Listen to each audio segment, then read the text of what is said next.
Sementara itu, guna mengantisipasi penyebaran virus corona, pelanggan yang memasuki Pasar Badung disambut dengan semprotan disinfektan yang telah dilakukan sejak pukul 3:30 dini hari.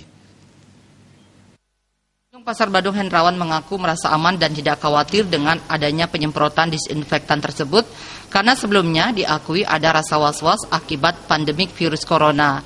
Untuk itu saat bepergian ke tempat umum termasuk ke Pasar Badung, dirinya juga selalu menggunakan masker. Kita sebagai masyarakat menjadi merasa lebih aman ya, kayak gitu. Harapannya seperti apa? Kalau harapannya semoga pandemik ini segera berlalu. Dan